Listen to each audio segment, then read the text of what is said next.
Hi, everyone. We are back. I think I finally have this correct.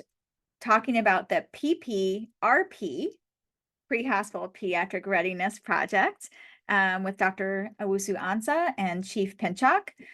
We are now going to talk about patient and medication safety, which I think people think a lot about when they think about pediatrics because they start thinking about math and they get all nervous. And I think our goal is to not do math, but to provide people with the resources where they can do this safely, which usually is eliminating the math. So this talks about two aspects. One is for the math part, pediatric medication safety, about administering medications to peds, and the other is safe pediatric transport. So we're going to tackle those two sections separately. So let's start with pediatric medication safety. The checklist includes the following language.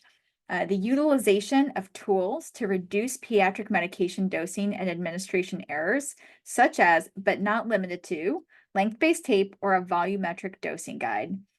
Why is this so important? And can you give an example about different ways that an agency might meet this standard? So medication dosing errors is one of the main issues that lead to poor outcomes for pediatric patients in the pre-hospital environment. As you can imagine, compared to adults, pediatric patients receive medication on a weight-based dosing. There's lots of math involved, and in a high-intensity setting and sometimes minimal resource setting in the pre-hospital environment can lead to a lot of miscalculations. And so both on the ends of trying to estimate weights of children of various ages and in the ways of calculating medication doses, especially if you're dealing with decimal points, in the way of some of our most critical care medications, such as epinephrine. So it's very important to kind of streamline and lessen that cognitive load for our EMS clinicians by providing resources in order to provide the best medication dosing safety practices possible. So some of those are length-based tape. Many of us, some of the names that we know is like the Broslow tape. We don't advocate for one over the other. There's volume dosing guides. Many local institutions have their own medication dosing guides and weight-based cards. We have that here in Pittsburgh. You may have that on the state level. There is also the hand-heavy system. What is key and critical to whatever application that you're using, you want to make sure that those doses of medications line up with your protocols, whether they be jurisdictional protocols or state protocols. You want to make sure the weight-based dosing of those medications that of the app resources that you're using lines up with your state protocols so that your EMS clinicians, when using that application, is staying in line with their scope of practice. So that is one thing that we've found, using certain apps to help with medication dosing. Some of the doses may not technically be in line with your protocol. So want to emphasize that. But medication dosing errors are, probably one of the number one issues that we face in pediatric pre-hospital medicine. Yeah, and I agree with everything Dr. O said, and we really push always use reference material as much as possible. As you look at pediatric patients versus adult, we give medications much less frequently. You're giving very small doses of medication, very small volumes compared to an adult dose.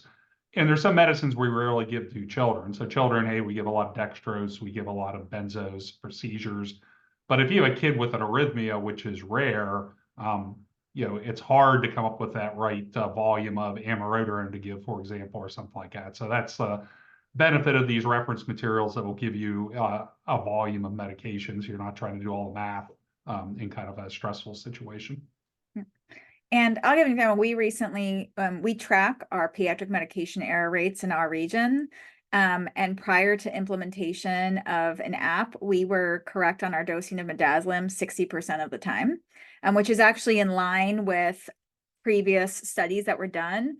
After implementing an app, we have not had a medication error for midazolam dosing since July, right? So I think that the big thing is ask yourself, are your clinicians doing math? no matter, right, no matter what the medication, like, are they doing math? And while we can say like math skills are important, but safe patient care is more important. So that's the question to ask yourself. Are people doing math? Because I have to like eliminate that and really have the volume-based dosing. And I think a good reference for what are best practice that could guide regional policies as well as resources. The Pediatrics Committee of the National Association of EMS Physicians in 2020 published a position statement on pediatric medication practices that really has outlined what are the best practices. And so when we looked at our error rates, we implemented all the components and have seen a change in the outcomes for our patients. So I think that's really powerful. Yeah, we just, not to endorse it, but we just added the Hand-Heavy app to our system. Our people love it, that it's customized to our protocols, which are match the state protocols, and it just gives you that volume. So it takes all that thinking out of the problem. Yeah. So that's one aspect, safety. I think that people typically think about medication safety, which is good for all patient care, but can be particularly challenging in pediatrics. So you got to give people the resources for that. So that's the question I think to ask yourself there as part of this checklist. The second component is on safe transport of children, which we've hit on a little bit in other scenarios. The first is, do you have a policy for the safe transport of children? I think most people can look and say, like, do I have a policy for the safe transport for children? I think even more, like, do I have a policy that describes how I transport children when? So I'm going to have you talk a little bit more about that. And then do we have the equipment necessary for the safe transport of children? So tell me a little bit about why is it important to have both of these things, and what are the age groups and sizes and weights that we're really trying to target here? Yeah, I think it's just it's an area of liability. So you look at liability EMS, one of the biggest one is the ambulance getting into a crash or getting into a wreck. And if you go back to what we used to do in the old days, where you kind of just sat, your mom would hold on to the baby on the stretcher, or you'd sit the kids on the squad bench just with seatbelts on. That's more risk. These kids are going to get hurt, which is the biggest concern, but then that's liability to your agency also. So I think it's really important that there's good structure in place that, hey, we're carrying the right equipment. We have policies that you use it properly, and then also have policies for default. Like, hey, if I've only got one piece of equipment that will fit this kid, and I got two kids I got to take. What do I do?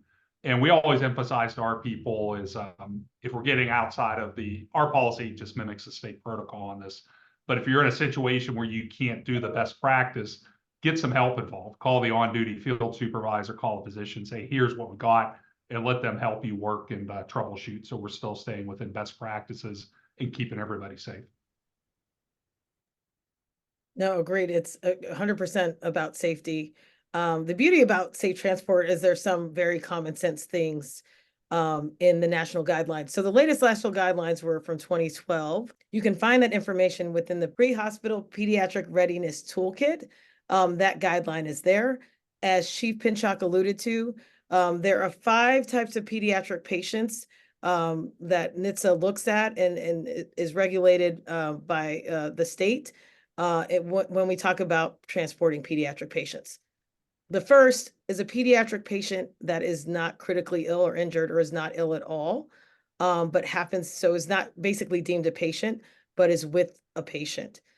If that child, let's say you have 2 siblings in an accident and one sibling is completely fine.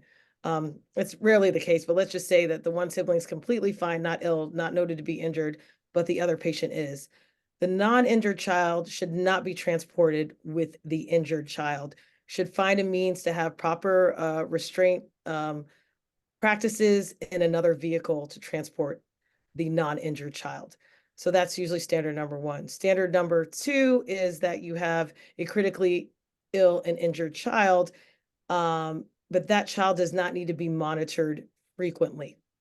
So it could be, maybe you get an intermittent pulse ox, you get an initial heart rate, and so you want to be able to transport that child with the correct restraints for the correct age. And I'll talk about that a little bit later. The third criteria is a critically ill and injured child who needs continuous monitoring. And so there are recommendations on how to restrain those children. The fourth is if you have a child that needs to be spinal immobilized or for whatever reason lay flat.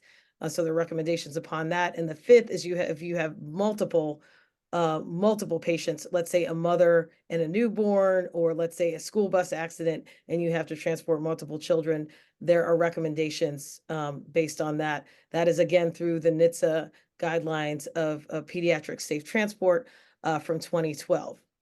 The NHTSA also does have the definition of what is considered a child restraint. I think the definitions of that go beyond the scope of this talk right here. It could be its own discussion.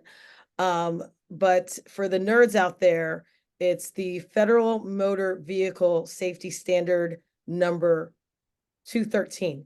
Don't need to memorize that at all. But what you need to know is that NHTSA has a whole criteria of what is considered a child restraint, what ages go in, what weights go in certain child restraints, whether the child restraint needs to be rear facing, forward facing, what to do if you need to transport the child in the front passenger seat.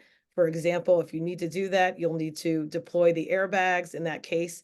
But again, the details of this nuance probably goes beyond the scope of this discussion, but there are resources through NHTSA and the guidelines for safe transport that can give you further information. Also, your state has certain regulations as to at what age should a child be rear facing, what age and or weight should a child be rear facing in a car seat or forward facing in a car seat or in a booster and things of that nature.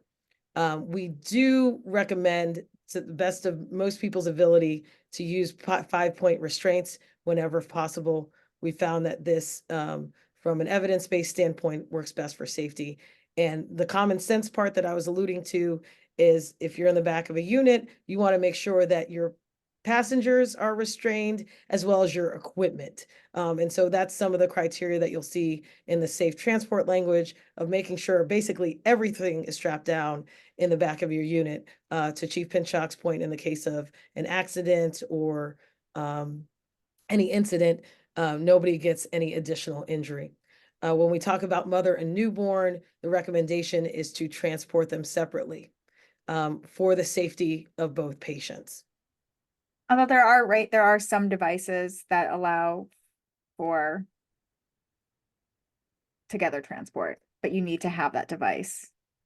That is correct. You Technically. need to have that device for together transport, but I would say that we, at least in our jurisdiction, we strongly recommend for safety purposes separate transports. And then we talk about means of conversation, talk about family-centered care, means of conversation if there is some disagreement around that, and ways to kind of navigate that.